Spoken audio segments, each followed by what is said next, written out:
إنا أعطيناك الكوثر صدق الله العظيم وبلغنا رسوله النبي الكريم المتين الرؤوف الرحيم ونحن على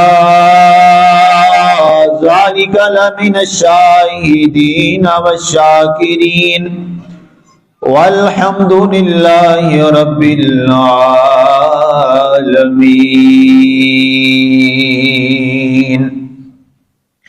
ما مدحت محمدا بمقالتي ولكن مدحت مقالتي بمحمد. بعد حمد و صلوات، معزز سامعین ناظرین، خواتین و حضرات،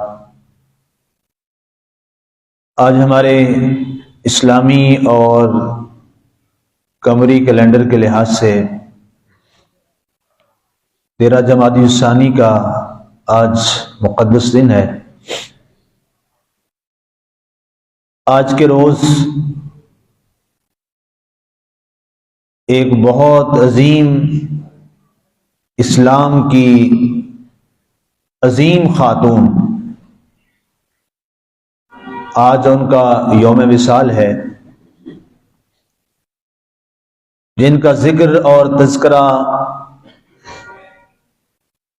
بہت کم کیا جاتا ہے، لیکن اگر ان کی شخصیت اور ان کے کردار کو دیکھا جائے تو عالم اسلام میں ان کا ہر پہلو جو ہے ہر لحاظ سے وہ آب زر سے لکھنے کے قابل ہے. اور درجہ اور مقام ان کا یہ ہے کہ 4 بیٹے اور چاروں اللہ کے دین پہ شہید ہوئے. 4 شہیدوں کی ماں ہے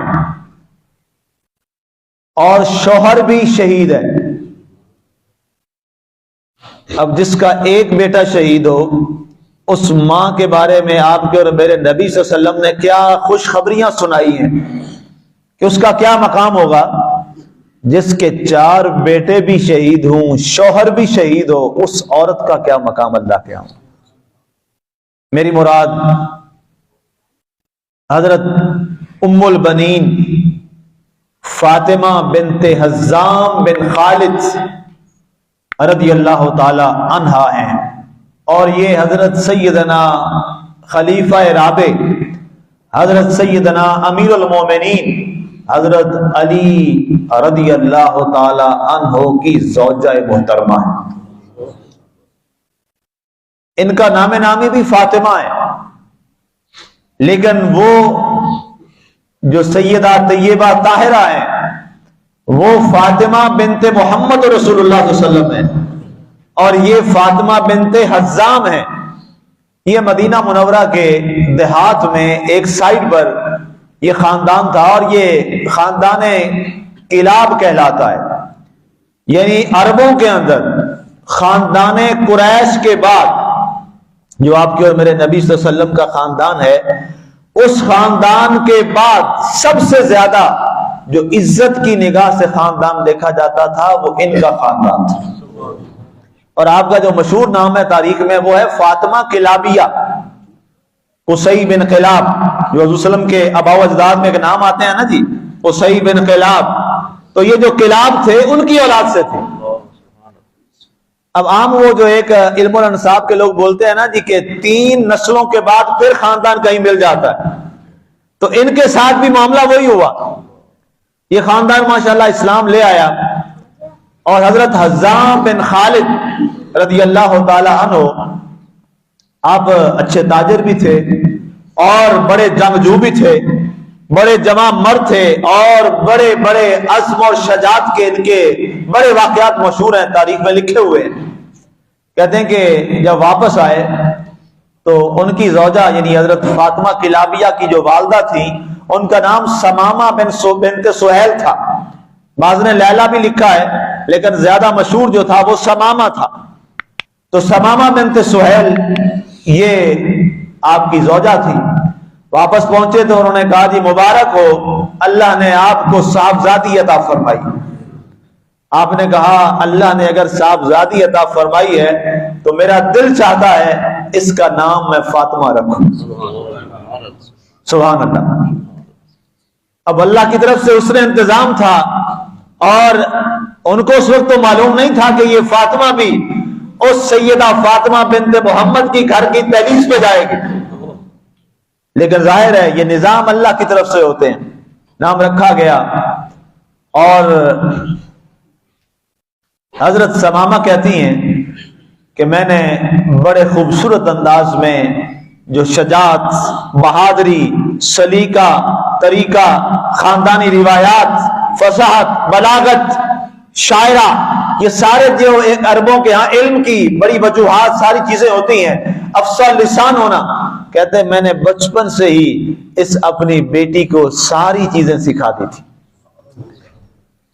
جب سیدہ طیبہ طاہرہ فاطمہ الزہرا سلام اللہ علیہا ان کا وصال ہو گیا تو آپ کو معلوم ہے کہ حضرت علی پر دین کی ایک اضافی شرط عائد تھی، اور وہ کس نے لگائی تھی؟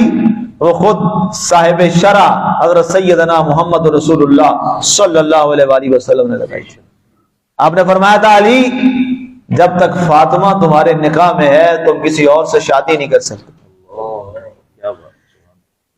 اب اس میں ایک جملہ عرض کر دوں جو یہاں پر یہ روایت بیان کرتے ہوئے کچھ شاعر نے لکھا ہے. کہتے ہیں اللہ قرآن میں فرماتا ہے فَانْكِحُوا مَا طَابَ لَكُم مِّنَ النِّسَاءِ مَثْنَىٰ وَثُلَاثَ وَرُبَاعَ، کہ تم جو عورتیں چاہو شادی کرنا چاہو، ایک ایک، دو دو، تین تین، چار چار، تمہیں اللہ اجازت دیتا ہے 4 تک کی. یہ آیت ہے قرآن پاک کی. لیکن حضرت علی رضی اللہ تعالیٰ عنہ نہیں کر سکتے تھے، ان کے لیے حلال اور جائز نہیں تھا. کسی نے حضرت علی سے یہ پوچھا بھی تھا کہ اے علی کیا تم کر سکتے ہو؟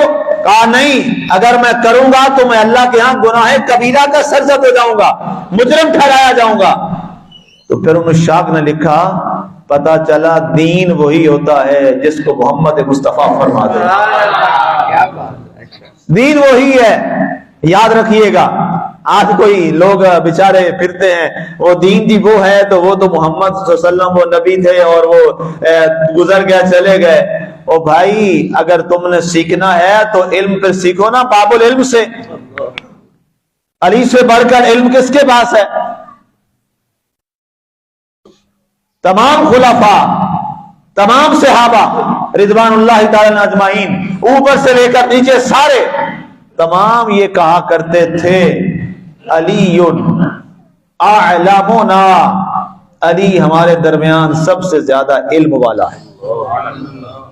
یہی جملہ سیدنا صدیق اکبر کا ہے رضی اللہ تعالیٰ عنہ کا، یہی جملہ سیدنا فاروق اعظم کا ہے، یہی جملہ جناب سیدنا عثمان ذو النورین کا ہے، خلفائے ثلاثہ کا. تمام نے بالاتفاق، اور جو بھی آتا تھا، جب کبھی کوئی مسئلہ اٹک جاتا نا، کئی ایسے مسائل آئے ہیں جو لوگوں کو سمجھ نہیں آتے تھے، تو کہتے کیا کریں؟ تو کہتے اچھا جی یہ فلاں معاملہ ہے تو اب عائشہ صدیقہ کے پاس چلتے ہیں، ماں جی سے پوچھتے ہیں. جب انہیں بھی وہ مسئلہ نہ آتا تو کہتے ماں جی اب کدھر جائیں؟ آقا کریم علیہ الصلوۃ والسلام تو ظاہری طور پر ہم سے تشریف لے گئے، اب مسئلہ آ گیا ہے، اب یہ نیا مسئلہ ہے، نئی طرز کا ہے، اب اس کو کیسے حل کیا جائے، کیا کریں، پہلی بار پیش آیا ہے. تو اماں جی فرمایا کرتی ہوتی تھی تمہیں پریشان ہونے کی ضرورت نہیں ہے جب تک علی تمہارے درمیان ہے. فرمایا جاؤ علی سے پوچھ لو، علی تمہیں بتا دیں گے. اب یہ وہ علی رضی اللہ تعالیٰ عنہ فرماتے ہیں میرے لیے جائز نہیں ہے، میرے لیے ناجائز و حرام ہے دوسری شادی کرنا جب تک سیدہ زہرا سلام اللہ علیہا میرے عقد نکاح میں ہیں، کیونکہ جناب رسول اللہ صلی اللہ علیہ وآلہ وسلم نے یہ فرمان فرما دیا. اعلی حضرت نے یہی فرمایا تھا نا، ثابت ہوا جملہ فرائض فروع ہیں، اصل الاصول بندگی استاج ور کی ہے. یہ اصل اسلام ہے. اور